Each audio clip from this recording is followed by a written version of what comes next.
right to self-determination as enshrined in the UN Security Council resolutions. Ladies and gentlemen, let me now turn to some of the key diplomatic engagements in recent days. Beginning with the visit of the Prime Minister to the Kingdom of Saudi Arabia from 28th to 30th April.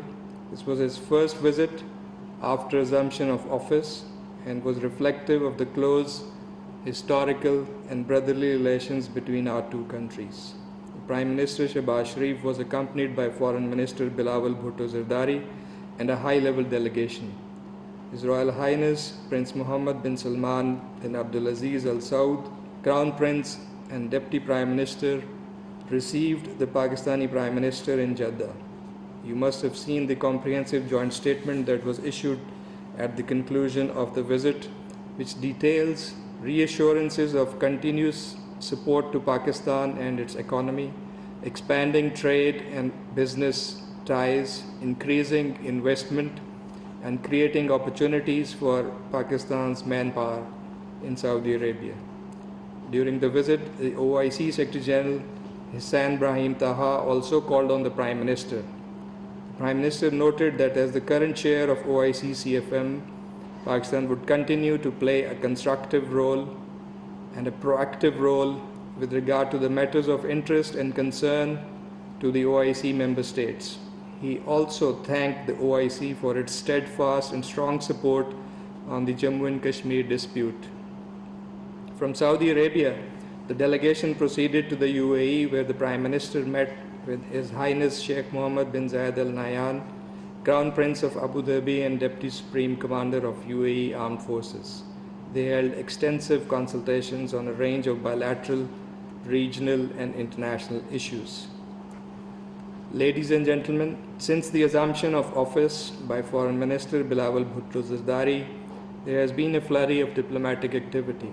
The Foreign Minister received felicitation calls from the Iranian Foreign Minister, his Kuwaiti counterpart, US Secretary of State Antony Blinken, and the Chinese Foreign Minister and State Councillor Mr. Wang Yi. Speaking to the US Secretary of State, the Foreign Minister underscored that Pakistan and the United States have a long-standing broad-based relationship.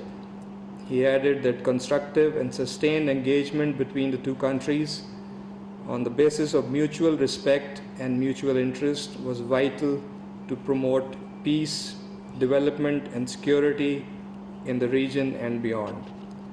The Secretary of State also extended invitation for second Global COVID Summit being held virtually, and the Foreign Minister will be participating in this today, and the ministerial meeting on global food security to be held in New York on 18th of May.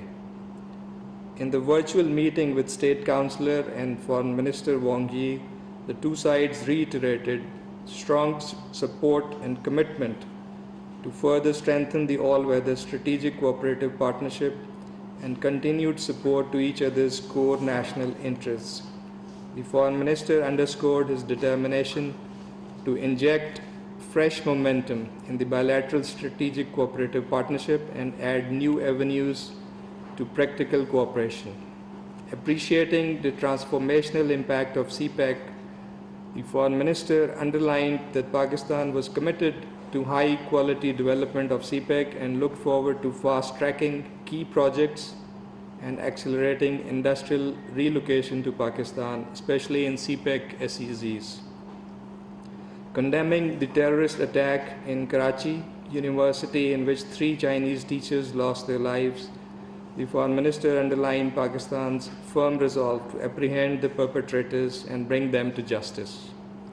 He reiterated that Pakistan attached high importance to safety and security of Chinese projects, nationals and institutions in Pakistan. On 9th May, Foreign Minister Bilawal Bhutto Zardari addressed the high-level meeting of the Group of Friends of the Global Development Initiative, GDI, held in a virtual format in New York. The Foreign Minister appreciated China's initiative to launch the GDI and termed it a useful platform to accelerate and coordinate efforts for implementing the globally agreed Sustainable Development Goals.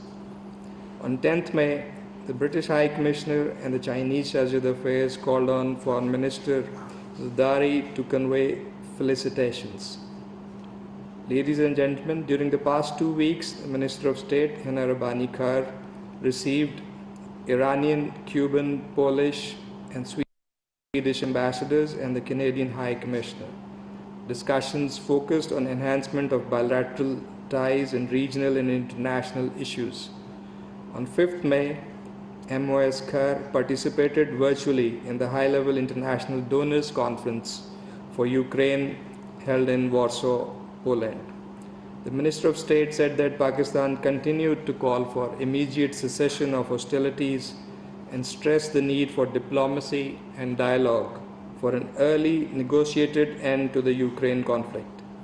While expressing deep concern at the continuation of war, increasing number of civilian casualties, deteriorating humanitarian situation, and the refugee crisis, she reiterated Pakistan's principled stance for universal and consistent application of UN Charter principles, including non-use or threat of use of force, respect for sovereignty and territorial integrity of states, pacific settlement of disputes, and equal security for all states in order to ensure lasting peace and security.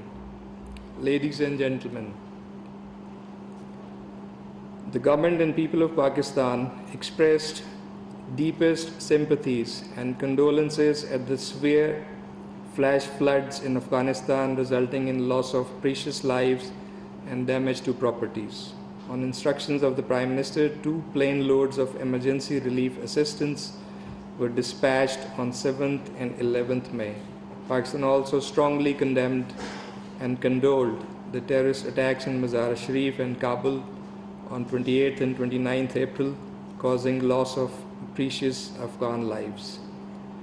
Pakistan strongly condemns the raid by Israeli forces on Al-Aqsa Mosque on Jumatul Wada on 29th April in the holy month of Ramadan, as well as subsequent raids and attacks resulting in injuries to many innocent Palestinian worshippers.